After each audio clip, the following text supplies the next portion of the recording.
Her true name and origins remained unknown. This woman, whose roots possibly lay in Poland or Germany, was merely an adventuress, devoid of any noble lineage. For years, she traveled across Europe, effortlessly assuming different identities, posing as various noblewomen, and living a life of luxury funded by others' debts. Her ambitions grew with her audacity. Eventually, she dared to declare herself the daughter of the late Empress Elizabeth Petrovna, the legitimate heir to the Russian throne. Thus, an obscure impostor, one of many, transformed into Princess Tarakanova, a living embodiment of a threat to Catherine the Great's reign, a political tool in the hands of Russia's European adversaries. But her path was predetermined. Lured to Italy by Count Alexei Orlov through cunning, she was apprehended by Russian agents and brought to the grim casemates of the Peter and Paul fortress. It was there, in captivity, that her story ended. And here begins the most dramatic, yet utterly false myth that she perished during a terrible flood when the Neva River supposedly inundated the fortress and Princess Tarakanova drowned in her cell. This is an absolute lie. The reality is far more prosaic and tragic. She died in the Peter and Paul fortress from tuberculosis in December 1775, long before that fateful flood, which occurred only 2 years later. There was no heroic struggle against the elements, only a slow demise within damp, cold walls. Her death in December 1775 closed only one chapter. But how did this obscure adventuress, whose roots were lost in European slums or provincial towns, manage not just to assume, but convincingly wear the mask of royalty? The answer lies in her past, in the early years that shaped her audacious character and insatiable thirst for recognition. She was born presumably between 1745 and 1753. Her real name, parents, and birthplace, all are shrouded in a dense veil of mystery. Historians still debate whether she was the daughter of a Nuremberg baker, as one of the most common versions suggests, or if her origins were more complex, possibly linked to Polish or German aristocracy, but without legitimate rights to a title.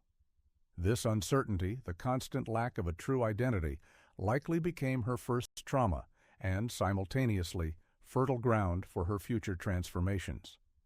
Europe in the 18th century was a bubbling cauldron of intrigue and opportunities for those who knew how to exploit them. A young woman with nothing but natural intelligence, incredible charm, and sharp perception, she absorbed the rules and manners of high society like a sponge. She learned languages, French, German, Italian, English, and manners with astonishing ease, which allowed her to penetrate the most exclusive circles.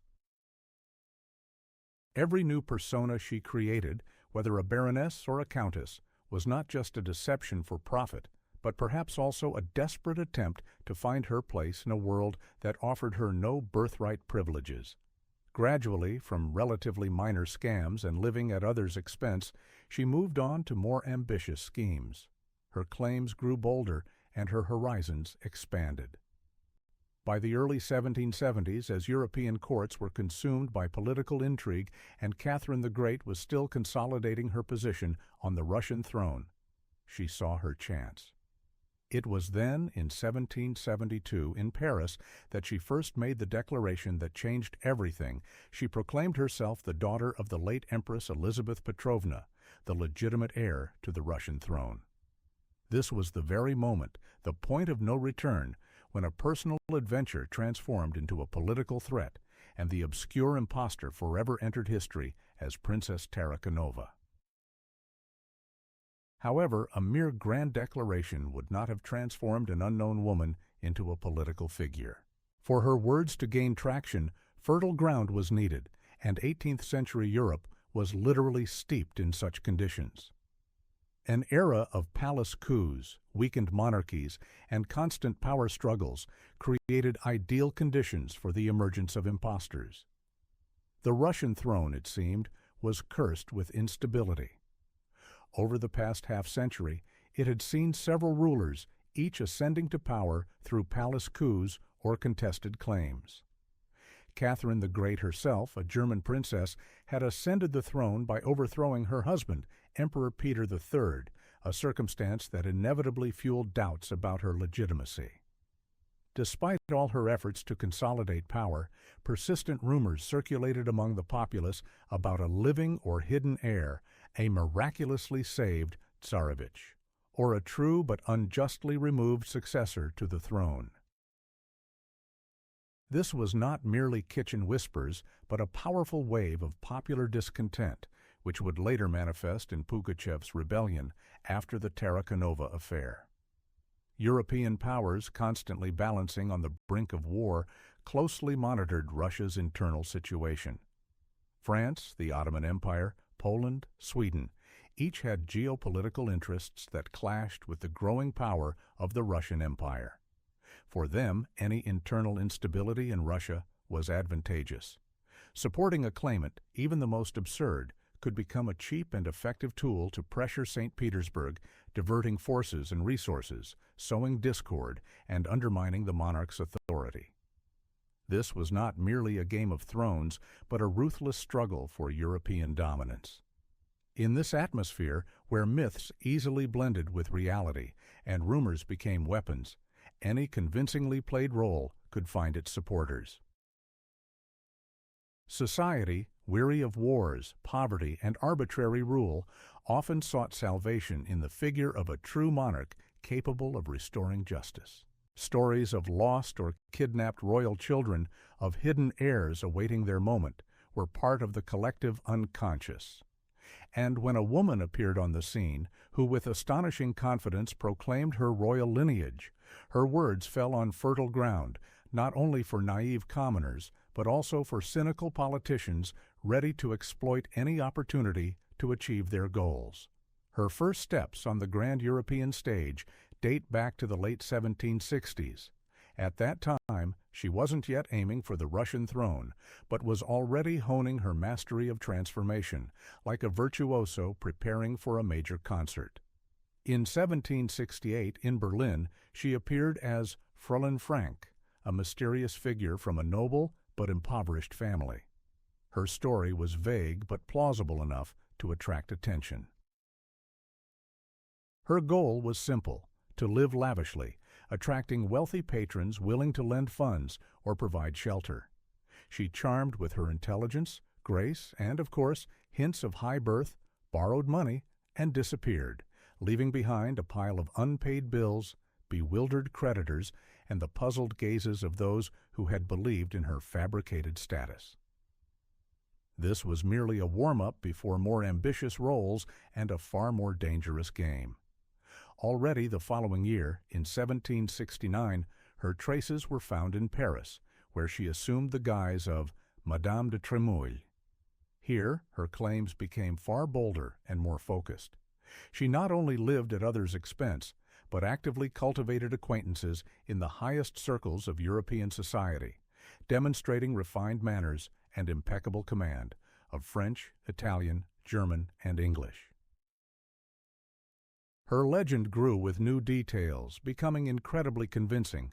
Sometimes she was a noblewoman fleeing injustice, other times an heiress to a vast fortune temporarily deprived of access to her funds. She deftly maneuvered between balls and salons, seeking new gullible patrons willing to finance her extravagant spending on jewelry, outfits from the finest tailors, luxurious carriages, and an entire retinue of servants, all creating an illusion of wealth. Paris, that bubbling cauldron of European fashion, intrigue, and financial adventurism, became her ideal school, where she refined her skills to perfection. By 1770 in London, she had reached a qualitatively new level, presenting herself as the Princess of Vladimir. This title, though entirely fictitious, for the first time openly hinted at her connection to Russian aristocracy, which, in the context of European political games of the time, was extremely risky, but also incredibly promising. Here, she wasn't just borrowing, she was already trying to forge more serious connections, possibly even marital ones, to solidify her social standing and gain access to truly substantial capital. Her stories grew increasingly convoluted and dramatic, and her ability to persuade was truly phenomenal. She changed not only names and titles, but entire biographies with astonishing ease, adapting to the expectations of those she wished to deceive, like a skilled playwright creating a new performance for each audience member. Every new city, every new title was a step towards the apex of her grand design, to that very moment when she would dare to play her most audacious game. These years of wandering and endless transformations were not just a series of frauds for her. They became a university of life for her, where she studied the psychology of high society, honed her acting skills, and learned to recognize and masterfully exploit the weaknesses of influential people. She transformed every borrowed gold coin into an investment in her image, and every new acquaintance into a potential springboard for the next, more ambitious undertaking. Her natural charm, combined with exceptional intelligence, phenomenal memory, and absolute fearlessness of exposure, allowed her not only to survive, but to thrive in a world where authenticity often yielded to dazzling appearances. It was then that she finally understood playing a role convincingly enough could make it a reality for those around her, and this lesson became the cornerstone of her main, most incredible, and tragic deception. She understood that to play a role truly convincingly, merely declaring a title was not enough. It required creating an entire reality, woven from the minutest details, psychological manipulations, and subtle calculations. Her primary weapon was not gold, which she never had in abundance, but a phenomenal ability to read people, to recognize their deepest desires and fears. She played on the vanity of some, the greed of others, and the desire of still others for adventure or political influence. One of her signature techniques was to create an aura of mystery and exclusivity around herself. She never revealed all her cards at once, hinting at high birth, but leaving enough room for speculation, which only fueled interest. Her stories of injustice, lost inheritance, or persecution by enemies were so dramatic that they evoked sympathy and a desire to help. At the same time, she skillfully alternated modesty with regal arrogance, demonstrating sometimes vulnerability, sometimes an innate sense of self-worth, which made her image multifaceted and incredibly captivating. This was not merely deception, but a finely directed performance where every gesture, every word held significance. To lend weight to her words, she masterfully utilized so-called experts. These could be unsuspecting members of high society whom she charmed with her demeanor and knowledge of etiquette, or cynical opportunists willing to confirm any, even the most absurd, legend for a fee.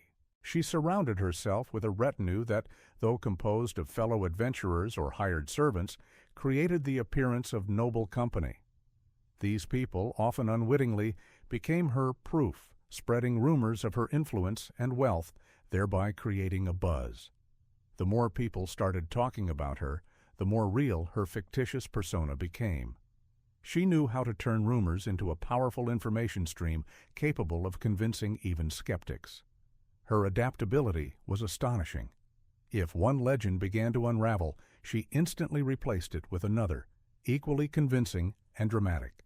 She was not afraid to take risks, but always kept several escape routes in reserve. Her memory was so phenomenal that she effortlessly juggled dozens of fictitious names, dates, and biographical details, never getting her stories confused. If she found herself in a difficult situation, whether unpaid debts or suspicions of fraud, she could vanish without a trace, only to reappear shortly in another city under a new guise with even more ambitious plans. Every failure or near exposure became a lesson for her, refining her skills and making her even more elusive. It was this personal toolkit, a blend of natural talent, refined manipulation skills, and fearlessness that allowed her to transition from petty scams to the century's most grandiose mystification, her claim to the Russian throne. Without these skills, without the ability to transform illusion into convincing reality, she would have remained just one of hundreds of obscure swindlers whose names have long since faded into oblivion. But she managed to use them so masterfully that her game acquired not only personal, but also enormous political significance. However, for this game to gain political weight, the impostor needed powerful patrons who could believe in her legend or, far more likely, use her as a tool for their own geopolitical interests. And such forces were found. Europe, torn by contradictions, readily embraced this provocation. Poland, weakened and partitioned by neighboring powers, saw in the emergence of a legitimate heiress a chance for the revival of its own independence.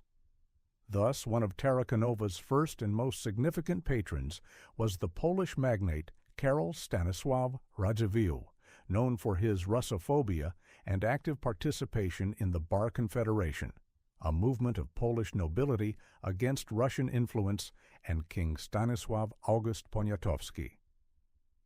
Radziwiłł, in exile, was willing to grasp at any straw to regain his position and weaken Russia. He provided the impostor not only financial support, but also introduced her to European courts, lending her an appearance of legitimacy. France, Russia's perennial rival on the European stage, also could not remain aloof. Although Paris did not offer direct official support, French diplomats and agents closely monitored developments, encouraging rumors and intrigues surrounding the impostor. Any instability in Russia diverted its forces from European affairs, which benefited the French crown. The Sultan of the Ottoman Empire, then at war with Russia, also saw in Tarakanova a potential threat to Catherine, capable of sowing chaos behind enemy lines. He considered using her name to incite rebellion among the Orthodox peoples of the Balkans, hoping to weaken St. Petersburg's position in the region. Thus, an obscure adventuress whose existence had recently been negligible found herself at the center of a major European political game, surrounded by influential figures, each pursuing their own advantage. But this story also had its main antagonist, whose resolve and cunning put an end to the audacious adventure. This was Count Alexei Orlov-Chesmensky, one of the most powerful and influential figures at Catherine the Great's court, a hero of the Russo-Turkish War, and victor of the Battle of Chesma. Upon learning of the impostor's appearance and her claims to the throne, Catherine, unwilling to allow further spread of rumors and political destabilization, tasked Orlov, then in Italy, with personally apprehending and delivering her to Russia. This was a mission of paramount importance, requiring not only diplomatic skill, but also ruthless determination. Orlov, an incredibly energetic, intelligent, and utterly unsentimental man, accepted this challenge readily. For him, it was not merely duty, but an opportunity to once again prove his loyalty to the Empress and solidify his position. Orlov devised a cunning plan. He understood that an open attack or arrest could provoke an international scandal and further strengthen the myth of a royal personage being persecuted. Instead, he decided to employ a tactic of seduction and deception, mirroring the impostor's own methods. He began corresponding with Tarakanova, posing as her ardent admirer, ready to switch allegiance and help her in her fight for the legitimate throne. He promised her full support, including military aid, and invited her to Livorno, where the Russian squadron was stationed. The goal was singular: to lure her onto a Russian ship, from which there would be no return. Orlov masterfully played on her ambition, lust for power, and perhaps her vulnerability to romantic overtures, creating the illusion of a reliable ally and passionate admirer. The stakes were incredibly high, and every step in this deadly game was meticulously calculated. The metronomically precise mechanism set in motion by Orlov snapped shut in February 1775. His game reached its climax when, with truly theatrical ardor, he offered Princess Tarakanova his hand in marriage. This was not merely a political maneuver, but a cynical, calculated seduction aimed at stripping her of her last vestiges of caution. He swore his love, his loyalty to her rights to the throne, his readiness to become her most devoted supporter and husband. The impostor, blinded by the allure of future power, or perhaps, for the first time in her life, believing in genuine affection, agreed. For her, it was a triumph, not only gaining a powerful ally, but perhaps also personal happiness, which she, a wanderer without family or lineage, had never known. The climax of this drama unfolded in Livorno, Italy. Under the pretext of familiarizing herself with the Russian fleet and preparing for a triumphal march on Russia, Orlov invited her aboard his flagship, the Saint Great Martyr Isidore. The atmosphere on board was festive, an orchestra played music, and officers showed her deference as if she were a true sovereign. Amidst these decorations, on the deck of the Russian warship, a marriage ceremony was staged. Unsuspecting English and Italian consuls, misled by Orlov, who assured them it was merely a formality preceding a true wedding in Russia, served as witnesses. Tarakanova, dressed in a luxurious gown, was convinced that her dream of a crown was about to come true. But the celebration was short-lived. As soon as the ceremony concluded, the facade crumbled. Suddenly, at Orlov's signal, armed sailors appeared on deck. The festive bustle gave way to a deathly silence, followed by a harsh, ruthless arrest. Tarakanova was seized, given no chance to resist or explain. Her retinue, composed of a few adventurers and servants, was also immediately detained. In an instant, the illusion of power and love gave way to the cold reality of captivity. From the ship, she was transferred to another vessel, designated for transporting prisoners, and immediately dispatched under heavy guard. The journey to Russia, unlike her previous European wanderings, was filled with despair and humiliation. She was transported as a dangerous criminal, without any honors, without hope of salvation. For long weeks she remained in a cramped hold, where the luxury of her former life was replaced by dampness and gloom. This journey became a symbol of her downfall, from the peak of audacious schemes to the very bottom, where not glory but oblivion awaited her. She, accustomed to constant transformations and evasions, found herself in a trap from which there was no escape. The ship arrived in Kronstadt. From there, under cover of night, she was secretly transported to St. Petersburg. The final destination of this tragic journey was the massive, impregnable walls of the Peter and Paul Fortress, the principal state prison of the Russian Empire, a place where only the most dangerous enemies of the throne were confined. In March 1775, just weeks after the staged wedding in Livorno, Princess Tarakanova, whose name had recently resonated through European courts, found herself locked in a solitary cell, in complete isolation from the outside world. Her grand game was over, and now she had to answer for every step, every word, every lie she had uttered in her life. From the moment of her imprisonment in the fortress, a new stage in this story began: interrogations. Catherine the Great did not merely seek to punish the impostor. Her primary goal was to uncover the true puppeteers behind this audacious challenge.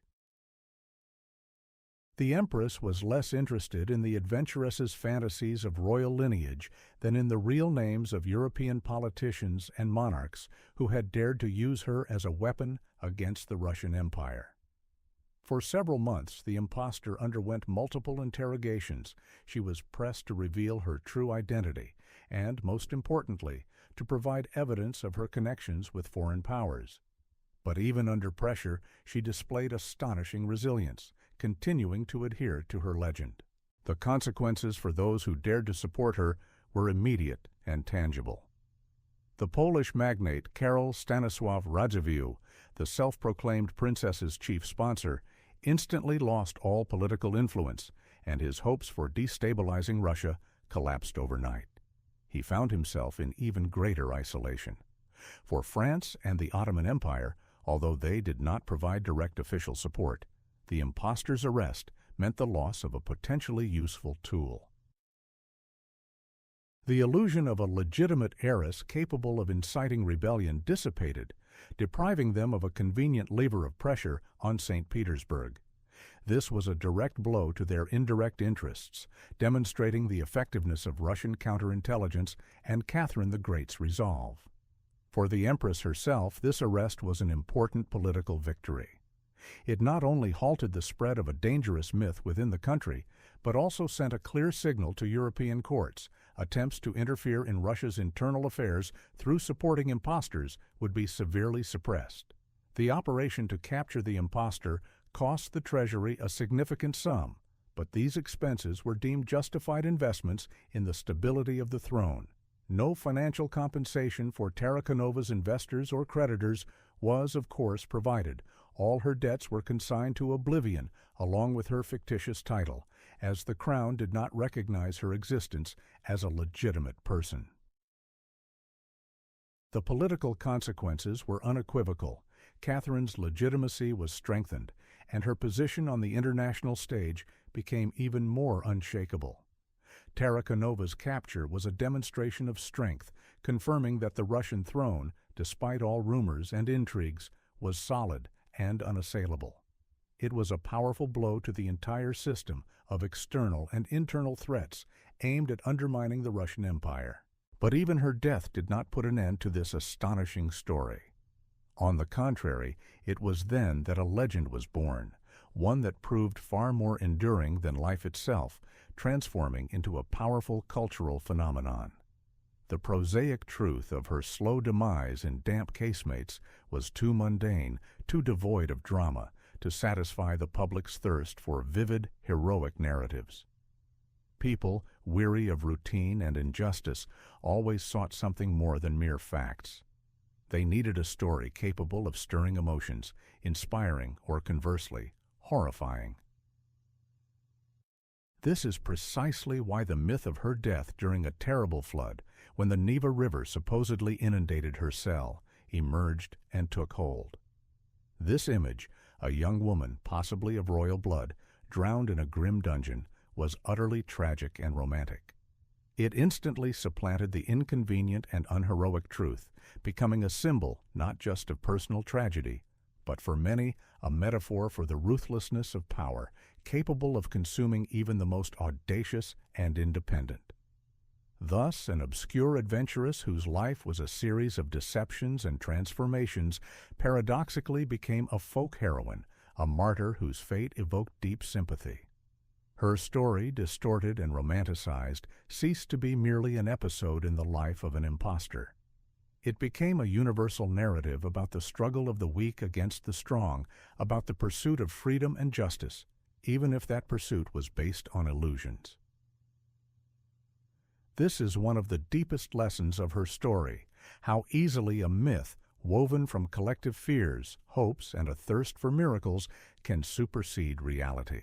Society, craving simple answers and vivid images, often prefers a convenient, emotionally charged falsehood to a bitter but mundane truth. The story of this woman, whose name became proverbial, serves as a reminder of the fragility of facts in the face of a powerful, emotionally charged legend. Her story demonstrates how a narrative, even a false one, can take on a life of its own, becoming embedded in collective memory and shaping our perception of the past while influencing the present.